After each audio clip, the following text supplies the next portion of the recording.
Welcome back to Talking Shit, where we are talking all sorts of shit. I'm Jess Sterling, as always Oh, joined. you couldn't keep it out. I'm Jess Sterling. It gets British. Here with my illustrious co-host, someone who loves to shop at Christmas World, Stuart. Stuart, I apologize for everything that this episode is going to be, everyone. I'm so sorry. listen, we asked and you answered. We asked you to subscribe to us on YouTube to get us to 100 subscribers, and you did it. And we delivered. So if you're wondering why I did a really, really poor Moira Rose impression at the top of the podcast, watch this video on YouTube and you'll see us in our beautiful Moira-esque cheap imitation wigs. The Google search was bad wigs, and Google provided.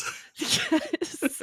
Our overlord Google was here to help us out. For those who cannot watch on YouTube, I am sporting a bubblegum pink bob with bangs, is how I would describe it. She is cheap, she does not fit my head, and I am so itchy. Yeah, much the same. And I'm sporting what can only be described as, and this may be a reference only our British listeners get, Pat Sharp from the 80s. I'm guessing you don't know who the hell I have Pat no Sharp idea who that is. Oh, this You hurts Google. me. If you get an opportunity, have a search for Pat Sharp. Funhouse Pat Sharp presenter. He had this biggest, like, bouffon hair, but like mullet. Full on mullet. Yeah. Yeah. Yours is, Wild. I can't tell the color of yours, like if it's the camera. It has a tinge of like green, but I can't tell if it's the camera. It's a little bit, it's also a bit shiny. It's also missing a section here for some reason. I don't understand it. Yeah. How do drag queens do this? I don't know. Credit to literally anyone who wears a wig with any sort of regularity, because one, I have too big of a head for this. Two, it is very itchy. And three, I can only imagine how expensive it is to get wigs that actually look decent, you know? Oh, yeah. So we're here today. We're going to sport our wigs all podcasts long. So like we said, if you're not already, go to YouTube, find us at Talking Shit, subscribe, check out the video, because you really don't want to miss this once in a lifetime opportunity. I dread to think what we're going to do for 200. I don't know. We hopefully, well, I guess not. Hopefully, maybe we won't have to figure that out for a while, but hey, maybe we will. Who knows? Get us there, people. Anyway, we're talking season 3, episode 7 of Schitt's Creek, General Store. Stuart, general thoughts on General Store? Cracking episode. I think we talked last week about like what this whole setup could be, what with Alexis and the high school of it all, and then like David with like for a long time wondering what he's going to do with the money. And I think I'm liking where it's going. Some really good stuff happened. I can't tell you how much I shouted and screamed when I realized Alexis, school, who teaches at the school, and then those two ideas came together, and I saw Jocelyn, and I was like, this is what I need. This is what I need. Yeah, because we've heard from Jocelyn before that she teaches teen boys because she was like, sometimes they get an erection. And like, Does she actually say it like that? I don't know, maybe. So yeah, Alexis is now in high school. This is a really great, I think this is a good example of like a setup episode that is still very funny and still has a lot of good comedy in it. I know we were a little harsh on last week's episode because it felt more exposition-y, not as funny, like just not a ton going on. This, I think, is the exact opposite, where we are setting things up. Alexis is now back in school. David wants to get a store open in town. Johnny has an idea for a continental breakfast that like kind of works out. if not for Mhm. his family that they just take all of the cinnamon buns. I mean, wouldn't you though? Like, those look good. Certainly. Yeah, especially if they're in the lobby. Like, absolutely, I'm taking one. Ivan makes a good cinnamon bun. He knows what he's doing. Yeah. I'd say cinnamon buns are good all year round, but this especially hits considering we're in like full autumn right now. So cinnamon buns Yes. are everything that I want to eat. Do you have apple cider donuts there? We do, but they're not that big of a thing. Like Mm, you seem to talk about them as if you can't move for them around this time of year. Well, I yeah. like the sound of them. Yeah. I mean, I live in New York, the state of New York. So apples are like a big thing here. A lot of orchards around. If you like ever have a chance to go to an apple orchard in season and get a fresh, hot apple cider donut, oh, with some like apple cider on the side, nothing better. Like truly peak fall vibes. Screw pumpkin spice. That's right. I said it. Give me apple cider all day long over pumpkin spice. That's fighting talk, that is. It is. All the basic bitches gonna come for me. But you know what? I don't like pumpkin spice. More for them. Wow. More for them, you know? I'm really doing them a favor. I mean, I'm not angry, I'm just disappointed. Pumpkin spice. I mean, it's just it's wonderful. It's warming, it's inviting, it's cozy. And you keep saying cider, and I keep getting excited because cider over here is just alcoholic. Yeah. Like, it's an alcoholic beverage. See, we Whereas would call I it have to remember, hard you Americans, cider. hard cider. Oh my Hard. god. Hard Yeah. cider. Whereas, like, I'm here going, oh, wait, you can get alcoholic donuts? Oh, wait, no. I mean, Not we have alcoholic rum donuts. cake. That's a thing. So theoretically, you could Oh, get yeah, from alcoholic Barbara's cake. over here as well. Yeah. Yeah. Boozing desserts. I mean, top tier for whoever came up with that idea. Truly. Ivan should get on that as well because I bet he can make a fantastic boozy dessert. Oh, yeah. Let's get into recapping this episode of Schitt's Creek. It's an episode of New Beginnings. Alexis is back in high school to finish out her degree. And at first, she thinks the other students are gossiping about her and gonna bully her. But it turns out they admire her. So I guess good on Alexis for having high school students admire her, you know? Sure, great. The local general store is closing its doors, leaving the storefront open for a new tenant to swoop in and bring a new business to Schitt's Creek. Bob, with pressure from Gwen, and Roland want Christmas World to open its doors, but Ronnie and Moira are resistant until David shows interest in starting his own business in the open storefront, where Moira turns around and completely changes her tune. It turns out David's entire professional career has been a sham. Moira and Johnny were buying out all of David's galleries without him knowing. And by the end of the episode, Christmas World has pulled out of the space and David gets the lease. So very exciting for him. With Stevie's urging, I should note. Yeah. Johnny has a great business idea for the motel. He's going to do a continental breakfast, which I love this episode for explaining what a continental breakfast is because I have traveled a little bit, you know, and I've gone to hotels and not known what the heck a continental breakfast is when they're serving it. So good on him for explaining what it means. What? How can you not know what a continental breakfast is? Like, if you've been to a hotel that offers one, like, surely you just look at what's on available and be like, oh, that's a continental breakfast. Surely. The thing is, the word continental, in my opinion, sounds fancy. It sounds like, ooh, big buffet, lots of options, all kinds of breakfast. In fact, it is the opposite. It's like, here's a very, very select few things that you can possibly have for breakfast. So I just think continental isn't the right word. It should be like small breakfast, tiny sampling of breakfast, not actual breakfast. I guess. I mean, there's going to be some staples. Like, you're going to get pastries. You're going to get some form of, like, bready thing, cheeses, but here's the meats. thing. When you hear the word breakfast, what is the first food that comes to mind? Bacon. Oh, see, mine is eggs. But like, you're not getting either with a continental breakfast. You're not getting either. No, and it's always disappointing. Yeah, go for the English breakfast. Full English. Can't beat Full it. English all the time. Yes. Yeah. So, yes. So, Johnny, continental breakfast, brilliant idea. He reaches out to bagel guy Ivan, so happy to see Ivan back, to see if he can whip up some cinnamon buns for the motel. And Ivan offers to give them to Johnny for free if he talks to Twyla for him, because Ivan has a crush on Twyla, but he just needs a little help in the wooing, flirting department, I would say. I mean, more than a little bit of help, but he needs like a full crash course in, just being able to talk to Twyla. Like, come on. He could do so much better than this, surely. He should have worked on the punchline for Bon Appetit a little bit, I think. Yeah.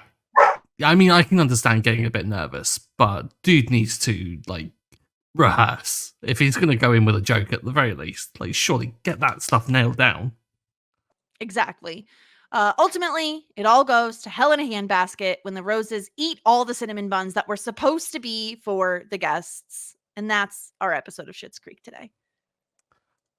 I thought this episode was great. I thought it was such a refresher after last week's. And also, I felt like we got some decent plots going on. Like, we got Alexis going to high school. We got the Johnny and Ivan thing. We got David and the store. We kind of also tangentially got Moira and the town council and the store. So I felt like we got a heck of a lot out of this, which is something we haven't had a lot, or at least in the last week's episode. So this, I'm not sure if I'm just riding on a high because it's much, much better than last week's, but I was like, this episode was fantastic. Yeah, I think in my opinion, 2 out of the 3 storylines are like really good. And one is like, it's fine. It doesn't like offend me, but it's fine. And the one that is fine, in my opinion, is that Alexis goes to high school. Because it is a little weird that she's like, again, Alexis wants to be adored no matter where she goes. So it's not surprising that she's like seeking the adoration of some high school students. It is a little weird.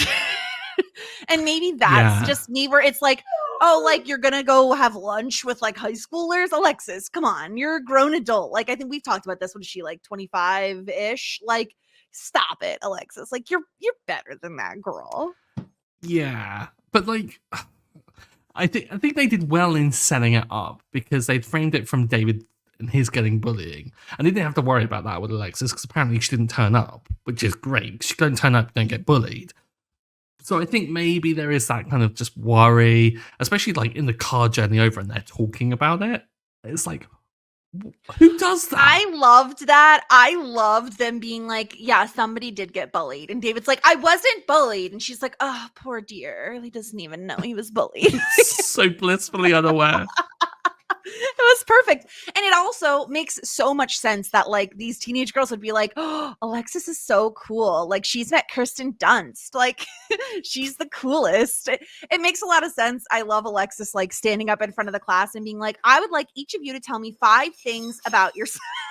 Like, yeah. It is very Alexis. Like, so Alexis. Like, completely derails it. And I love Jocelyn trying to like keep it going and just be like, no, we're actually really far behind, and like having to deal with all of that. But 5 things? Really? If pushed, could you say 5 things? Any icebreaker. Yeah. I don't want to know 5 things about almost anyone. I struggle with one interesting thing, and I'm wearing a wig right now. Like, how? So true, though.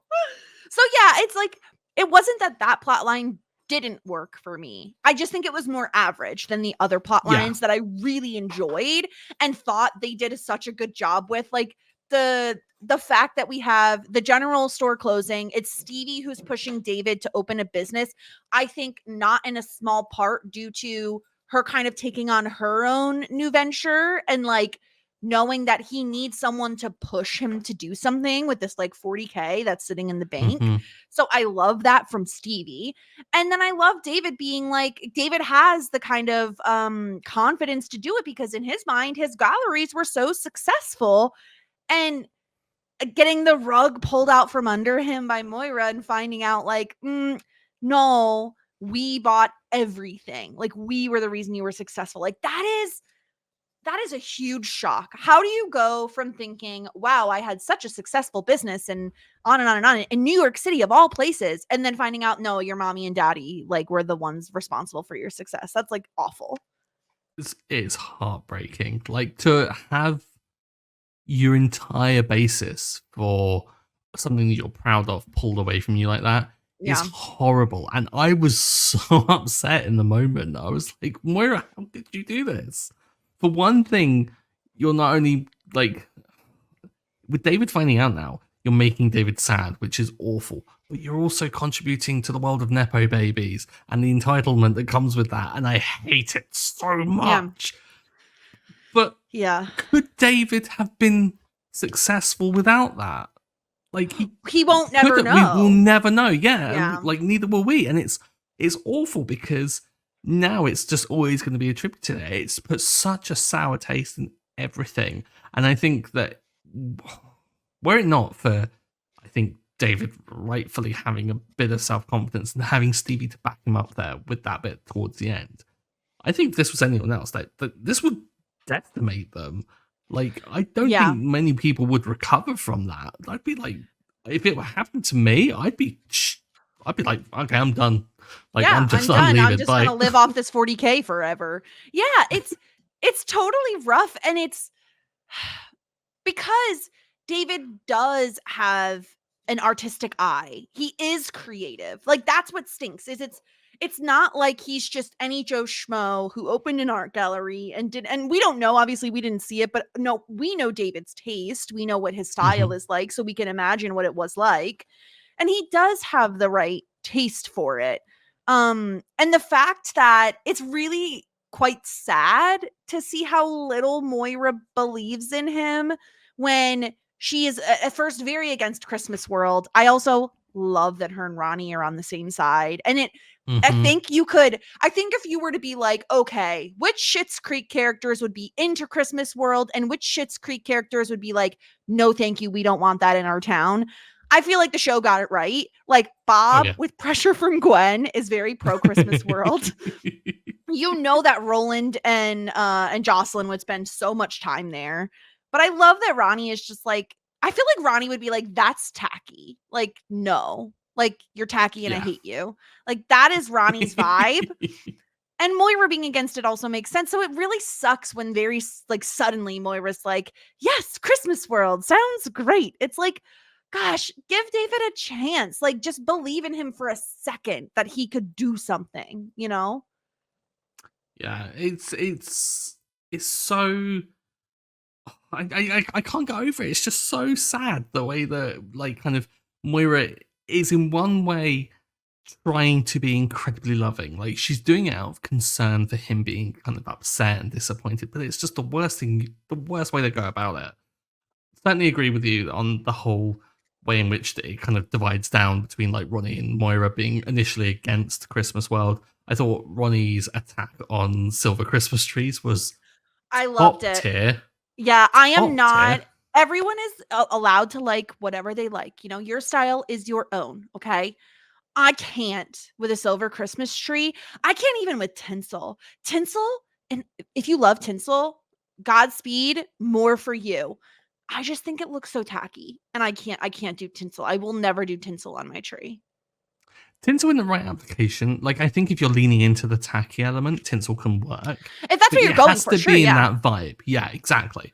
But silver tree is something I can't get on board with, and I'm very sorry if anyone listening has a silver tree, but you're awful.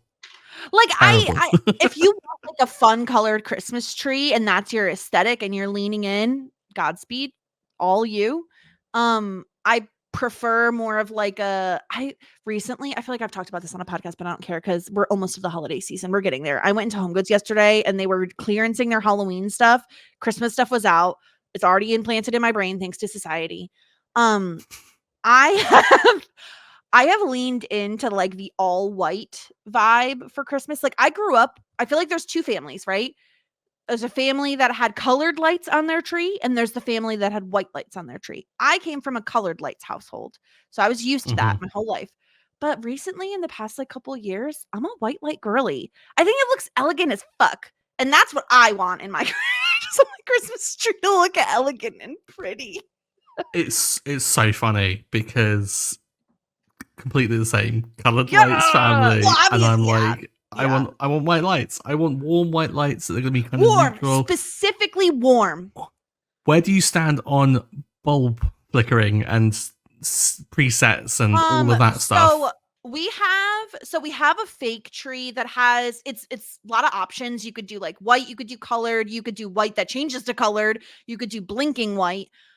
I am okay with a little bit of a twinkle if it's not like strobe light twinkle, if it's like slow and kind of nice, like pulsating light. But I'll tell you what gives me the biggest ick of my life.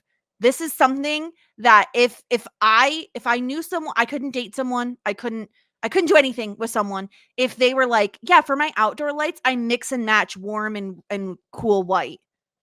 The hell is wrong with you? Get in the bin. Get out of here. Like, move. Yeah.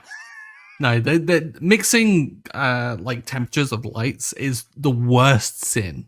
The worst. It's like, oh, I just ran out, so I just added an extra strand of a different thing. Get out of here. Start from scratch. What are you doing? No. But where do you stand darkness. on strobing lights, flickering lights?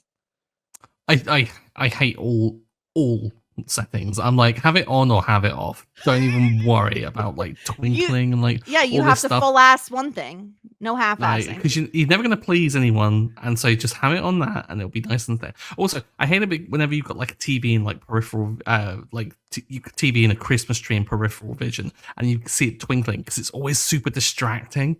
Yeah, there's a glare. Although I used to love getting the bus in winter in central London, because then you'd see like all the different houses, and you'd see like just these curtains that were just being illuminated by these strobe like Christmas lights, and I would just think, how do these people live without a migraine? I can't do it. Also, I love that this has devolved into Christmas talk because we were talking about Christmas World. But seriously, though, I think they did a great job with like Christmas World is such a store that would like, oh, we're just going to pull right up on. It's like Spirit Halloween. Like there's just random stores that are always like Christmas year round. And, you know, this is the shop to do it in. But surely make it, I've never understood these stores. Why not have it be seasonal? So that around Christmas, it's that. Halloween, seasonal, Easter, like you could theme it every year and have rotating stock, and then not actually, go through one huge peak towards the end of the year. You can actually, have sustained business. I don't know why I'm questioning the legitimacy of a business plan for a sitcom.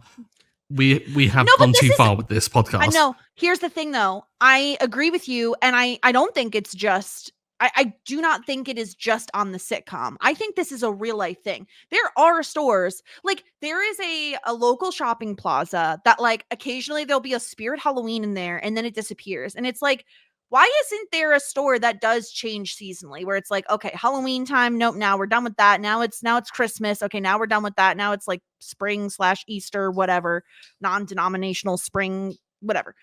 There's a way to do it that makes sense. Christmas year round doesn't make a ton of sense to me. There are people who love Christmas more than I do that would be for them. Gwen seems to be one of those people. But yeah, the way that Moira does not believe in David is really heartbreaking. And I almost wish we had gotten, and I like this episode, so I'm not trying to critique it too much, but I feel like when Moira comes in with the silver tree up and she has like changed her tune, she's into Christmas World, you could see the skepticism on Ronnie's face. And I almost wish there had been a follow-up conversation between Moira and Ronnie about like what was going on. And maybe she's the one who convinces Moira, like, you should believe in David a little bit more, because like, come to find out, Christmas World pulled out. It wasn't that Moira talked, unless you think Moira's lying. Well, that in the ideal world would be best, because it then means that Moira's come to the right conclusion. Although Moira does say that she was going to come, or she had the strategy, but she wasn't able to implement it because they pulled out beforehand. We've heard that before from Moira, so I don't know. I She's don't like, know. I was so persuasive. There were so many questions. Well, I did like how she broke the news about Christmas World pulling out and being like, I come bearing good news. And then David just being like, are your friends at Christmas World looking for a deeply embittered, mildly Hebraic looking elf? Which was the funniest line from this episode for me. I thought it was brilliant.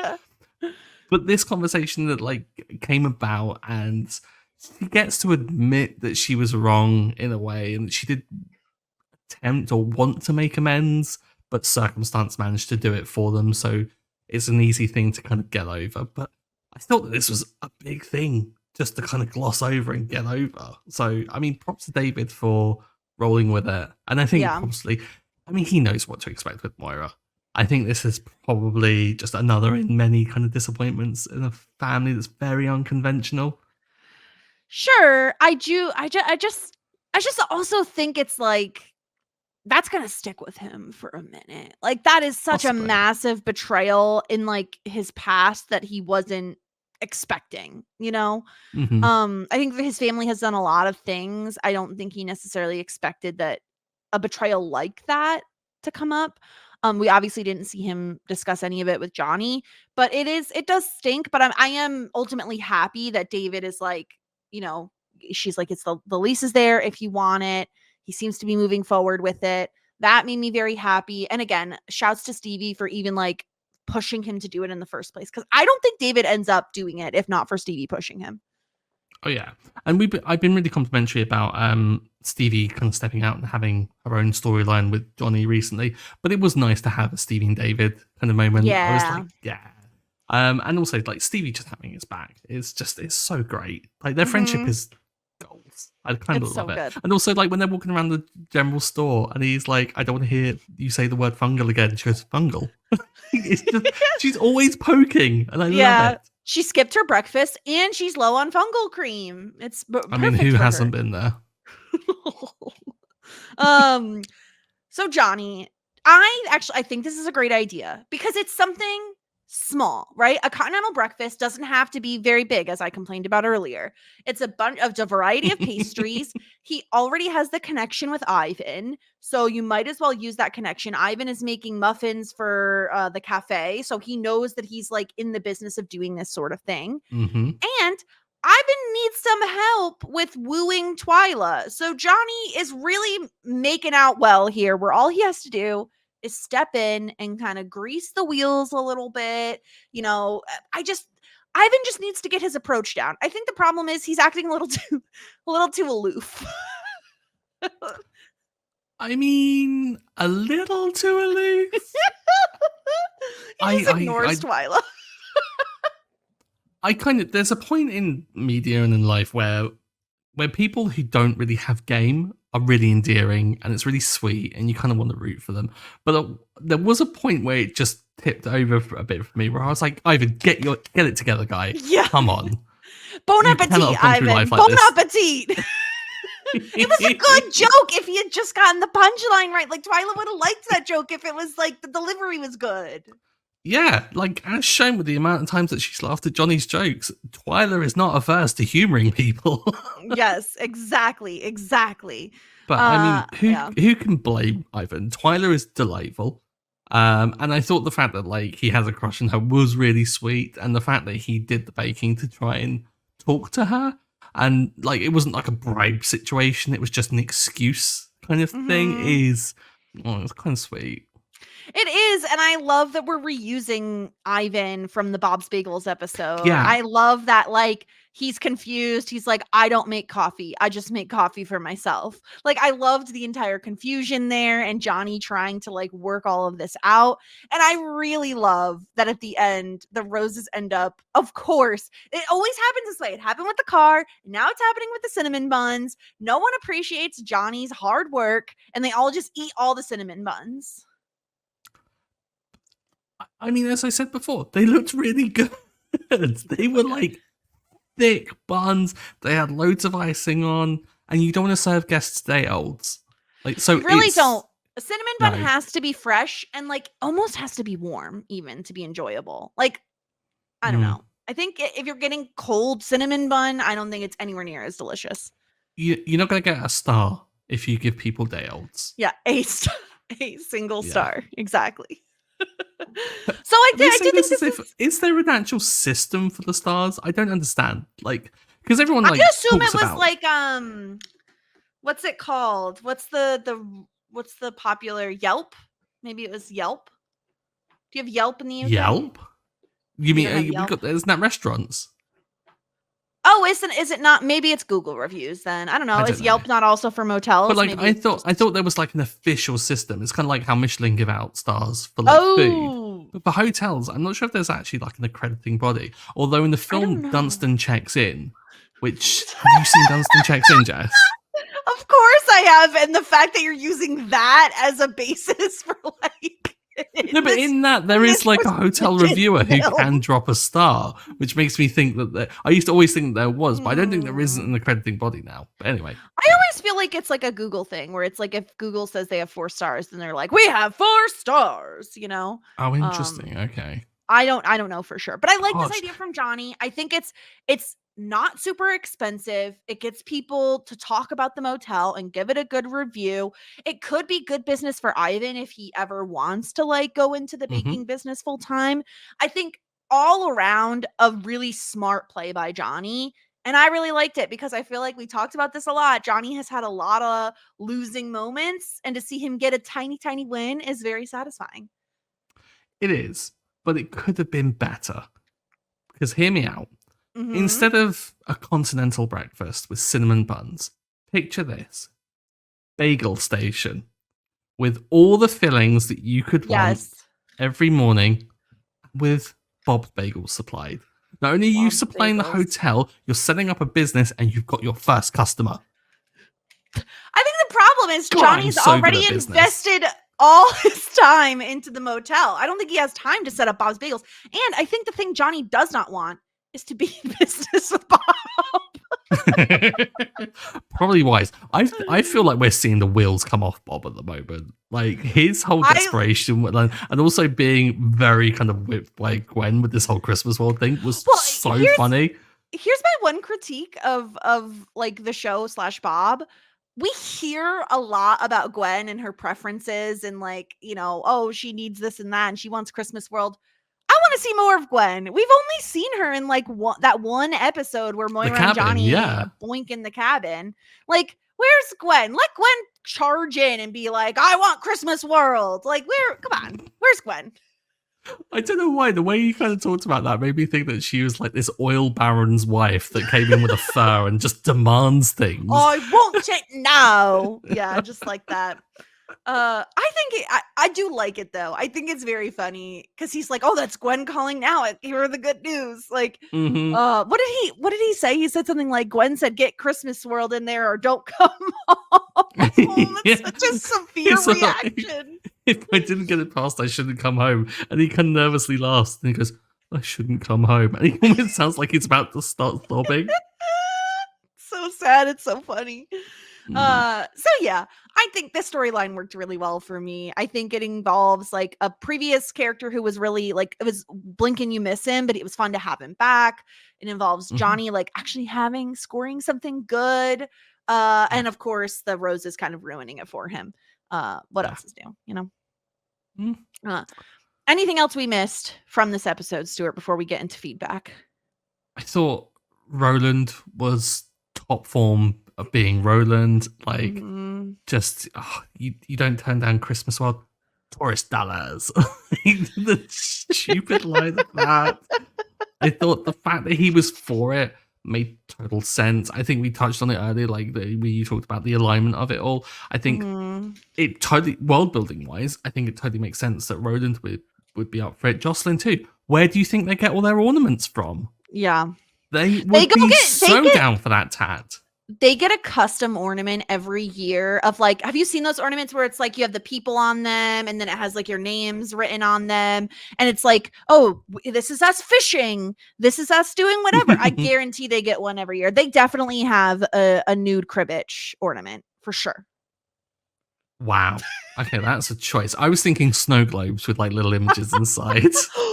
Oh, okay. Here's the thing though. Probably Jocelyn and Gwen have like those collectible things. There's all sorts of them, obviously. There was those like, what are those like angel people, angel baby things? The little ones that pray. There's those ones.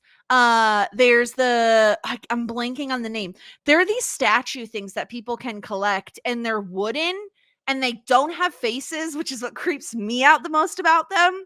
And they're in all different poses and they're like collectible. I feel like both of them, we've seen Jocelyn's house and how many tchotchkes she has.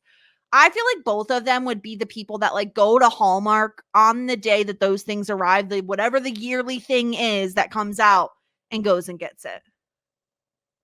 I can't fault that logic. Like, she totally is that person. Willow people.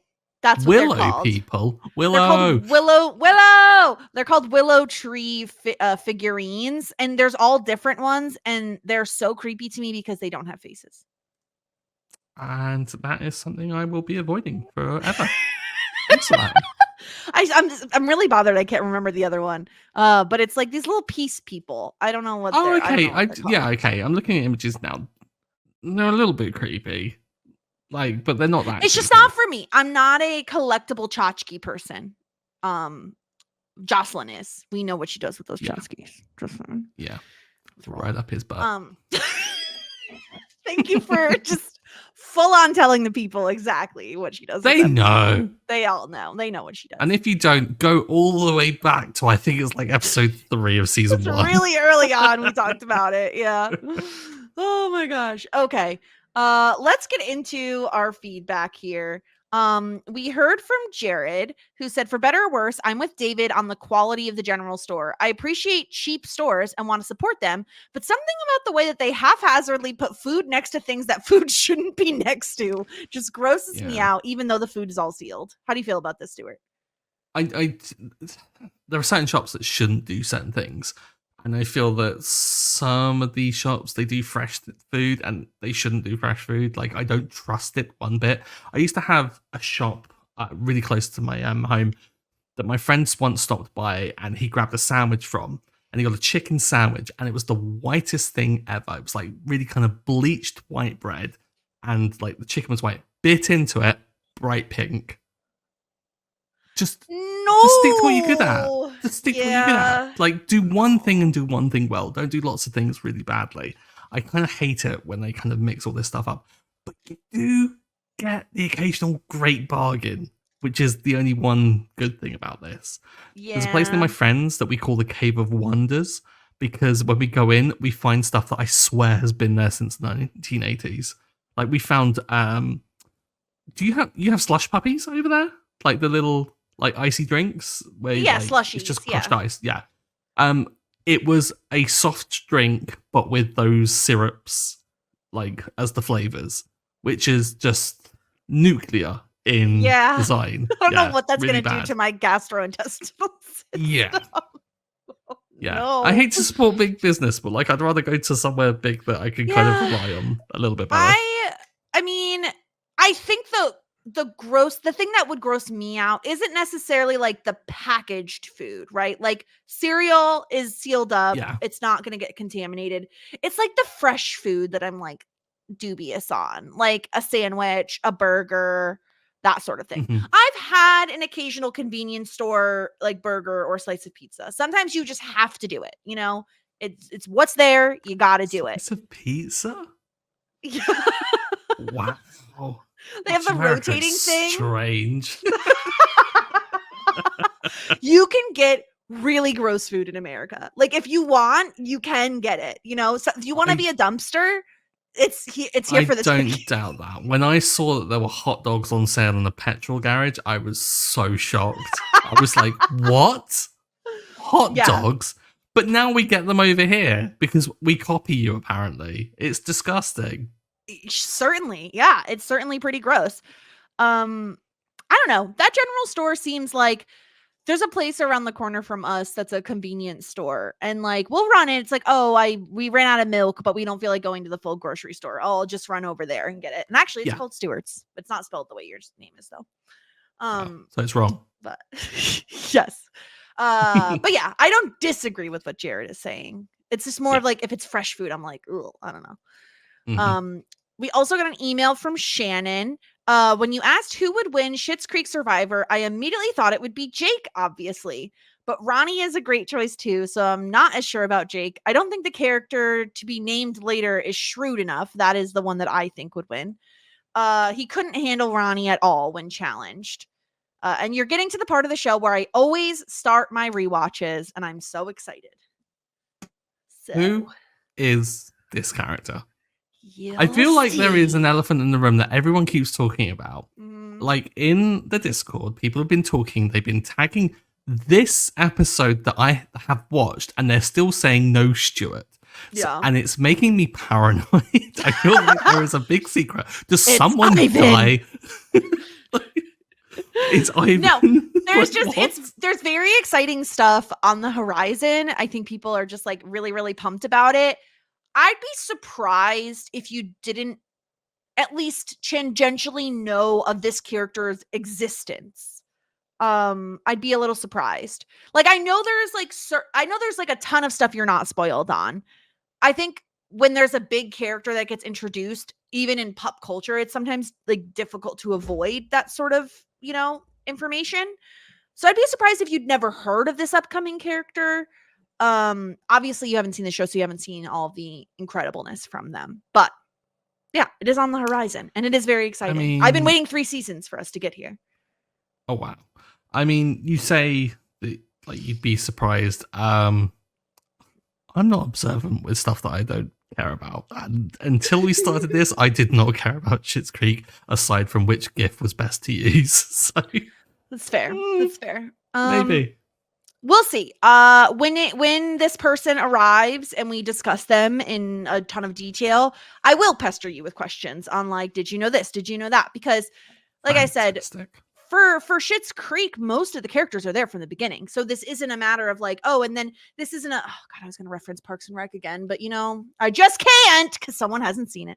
It's fine. There's certain characters in Parks and Rec that don't come in until season 3. Actually, I think it is season 3. And it's almost Rob like Lowe's character. Yes. And Adam Scott. And it's almost like the show finally feels like the show once they're there. It's like you forgot they weren't always there kind of thing. Anyway, so that's excitement for later on in season 3. But first, let's give out some ratings for this episode. Stuart, who was simply the best this episode? Simply the best, I think, is a lot easier to give this week. As per usual, stuck between 2. I think I'm leaning towards David.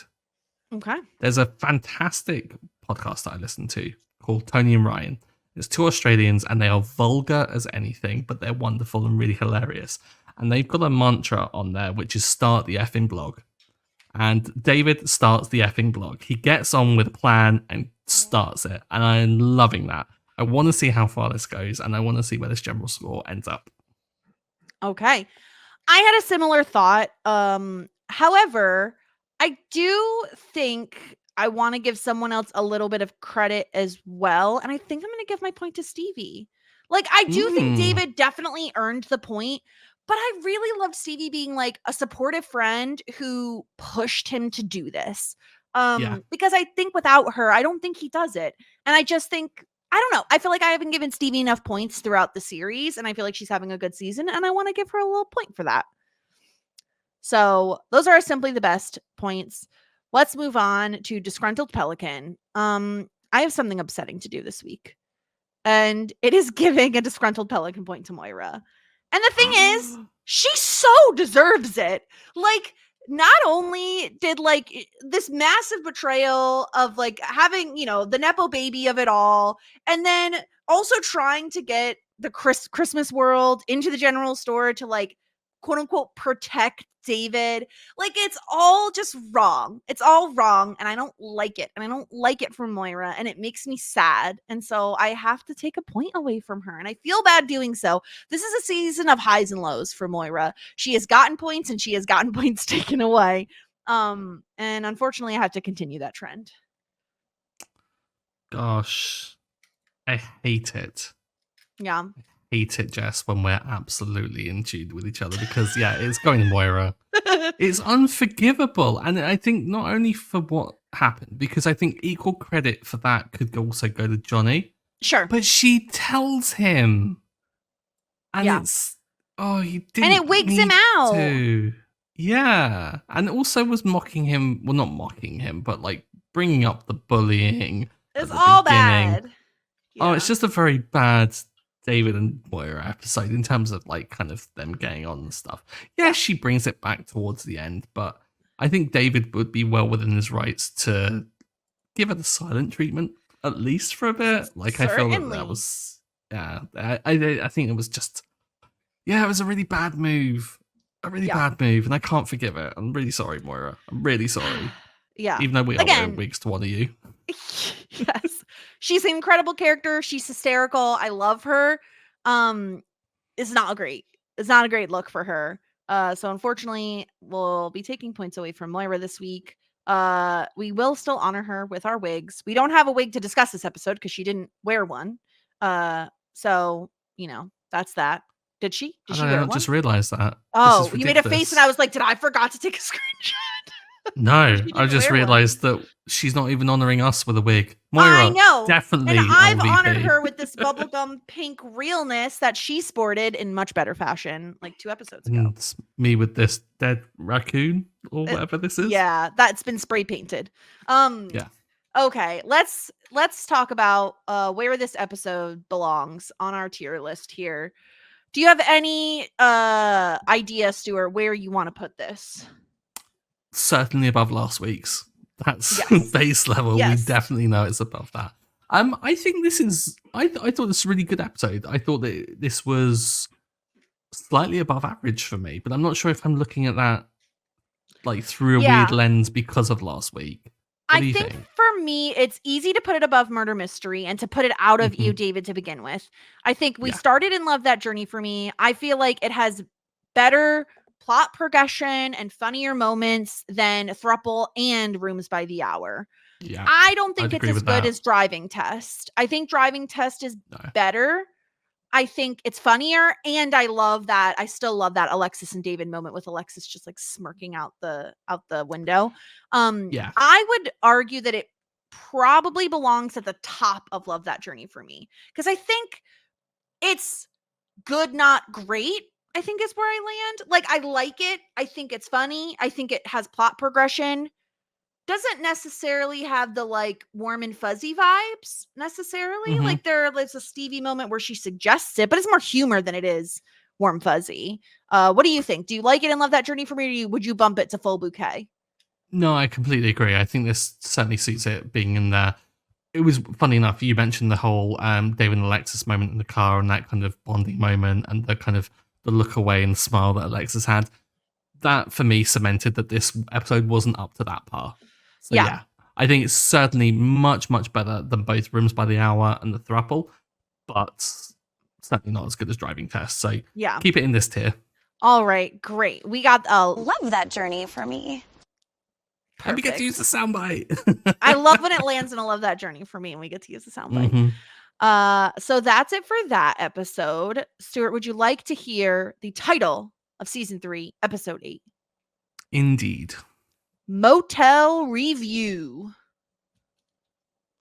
I wonder if they're going to get that star. If they don't, I'm going to be furious. Well, we'll have to see next week. We're not going to be alone next week, which is very exciting. We will be joined by a very special guest, JD, a returning guest on the podcast. So really excited to talk to them about the episode. So looking forward to that. Yes. Anything else, Stuart? I think that's everything we've got for this one. I mean, I don't want to keep this going longer than we have to. But I'm gonna try to because I know that that wig is scratching right now, and you really want to like get rid of it. So I'm just gonna try and vamp, see how long we can get this going. Oh, my ear itches more than anything because it's like the wig is on, but then the headphones are pushing the wig hair onto my ears, which makes them very scratchy. And I've been adjusting the bangs all episode. So for those who did watch the video, I hope you enjoyed your time with the wigs, as this will be ripped off of my head as soon as the podcast is over. But should we try to come up with something, Stuart, for 200 YouTube subscribers? What should the thing be for 200 YouTube subscribers? Maybe we ask the class. Maybe we ask the listeners. Yeah, let's take suggestions. Yeah. Whatever you want to do to kind of torture us. Yeah, how would you torture us once we get to 200 YouTube subscribers? Thematically. Like, I'm not just down for, like, just general abuse. Like, it has to be in theme of the show. I don't want to be waterboarded. I draw the line somewhere, you know? I mean, it's good to get that on record.